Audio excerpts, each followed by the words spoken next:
Pode ser, irmãos. Me Amém. chamo Marcelo Leles, moro na cidade de Resende, Rio de Janeiro. E estou muito feliz, estou muito agradecido ao Senhor, estou me sentindo especial para Deus, porque essa semana eu consegui vacinar contra essa epidemia chamada Covid, coronavírus 19. Estou muito feliz mesmo, graças a Deus. A gente sabe que muitas pessoas, muitos familiares, né, nós perdemos. E nós precisamos que o Senhor continue a consolar todos que perderam seus entes queridos, mas nós também sabemos que Deus tem um plano na vida de cada um de nós. Cada um de nós somos escolhidos por Deus e nós vamos cumprir esse propósito. Eu queria ler rapidamente com os irmãos as admoestações de Jesus contra a avareza. Nós estamos vivendo dias difíceis onde aqueles que são avarentos, na maioria das vezes, estão com bastante dinheiro, mas ainda assim conseguem explorar aqueles que são pobres, aqueles que não têm nada. Então Jesus ensinou aqui em Lucas capítulo 12, versículo 13. Neste ponto, um homem estava no meio da sua multidão e falou: Mestre, ordena ao meu irmão que reparta comigo a herança. Mas Jesus respondeu: Homem, quem me constituiu juiz ou partidor entre vós? Então lhe respondeu: Tende cuidado e guardai-vos de toda e qualquer avareza, porque a vida de um homem não consiste na abundância dos bens que possui. Eles proferiu ainda uma parábola dizendo: o campo de um homem rico produziu com abundância, e arrazoava consigo mesmo dizendo: que farei, pois não tenho onde recolher os meus frutos? E disse: farei isso, destruirei os meus celeiros e reconstruirei maiores, e recolherei todo o meu produto de todos os meus bens. Então direi à minha alma: tens depósito de muitos bens para muitos anos, descansa, come, bebe e regala-te. Mas Deus lhe disse: louco, esta noite te pedirão tua alma, e o que tens preparado, para quem será?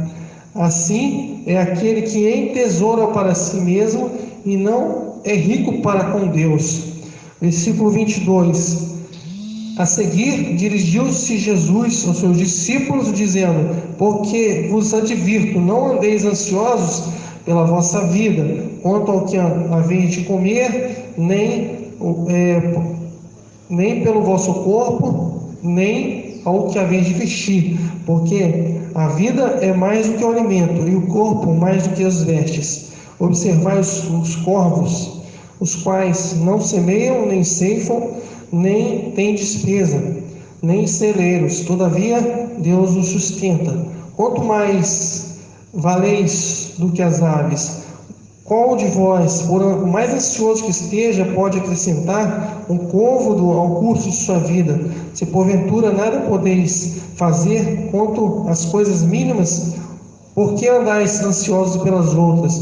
Observai os lírios, eles não fiam nem tecem. Eu, contudo, vos afirmo que nem Salomão, em toda a sua glória, se vestiu como qualquer deles. Ora, se Deus veste assim a erva de hoje, que está no campo e amanhã é lançada no forno, quanto mais tratando-se de vós, homens de pouca fé. Não andeis, pois, a indagar que haveis de comer e de beber, e não vos entregueis às inquietações, porque os gentios de todo mundo é que procuram essas coisas, mas vosso Pai sabe que necessitais delas. Buscai antes de tudo o seu reino, e essas coisas vos serão acrescentadas. Não temais, ó pequenino rebanho, porque o vosso Pai se agradou de vos dar o reino. Vendei os vossos bens e dai esmola. Fazei para vós outros bolsas que não se desgastem, tesouro inextinguível nos céus, onde não se chega o ladrão, nem a traça consome, porque onde estiver o vosso tesouro, aí estará também o vosso coração. Glória a Deus. O Senhor, eu tenho meditado bastante nessas passagens, inclusive hoje eu meditei também antes de vir para cá, e inclusive eu brinco muito com o João Vitor lá em casa. A gente fala muito, nem Salomão em toda a sua glória comeu essa comida durante a semana. Verdadeiramente o Senhor tem cuidado de nós no meio de todo esse deserto, porque nós precisamos crer e entender que nós somos o povo de Deus. A gente brinca também, né, que tem um vídeo que a gente brinca também lá em casa, fala assim, que nós devemos comer o melhor dessa terra. Essa frase, a gente fala a voz parecida do irmão que falou isso, só que Jesus, ele fala diferente aqui nessa passagem. Essa passagem aqui, ela fala contra a avareza. E se a gente for analisar na nossa sociedade hoje, a gente percebe que a avareza, ela está também entrando nas igrejas. A avareza não está só lá fora, nos empresários, os donos de fazendas, entendeu? Que tem muito não, muitas vezes dentro da igreja. Então Jesus estava ensinando aqui que aquele que tem muito, ele deve ter o amor suficiente, a fé suficiente de distribuir com aquele que tem pouco. E hoje a gente não tem visto muito isso, né?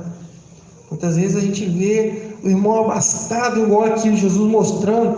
A pessoa estava com o celeiro lotado, não tinha onde pôr mais, ele desfez o celeiro e fez um celeiro maior e falou, vou descansar agora porque eu tenho bastante.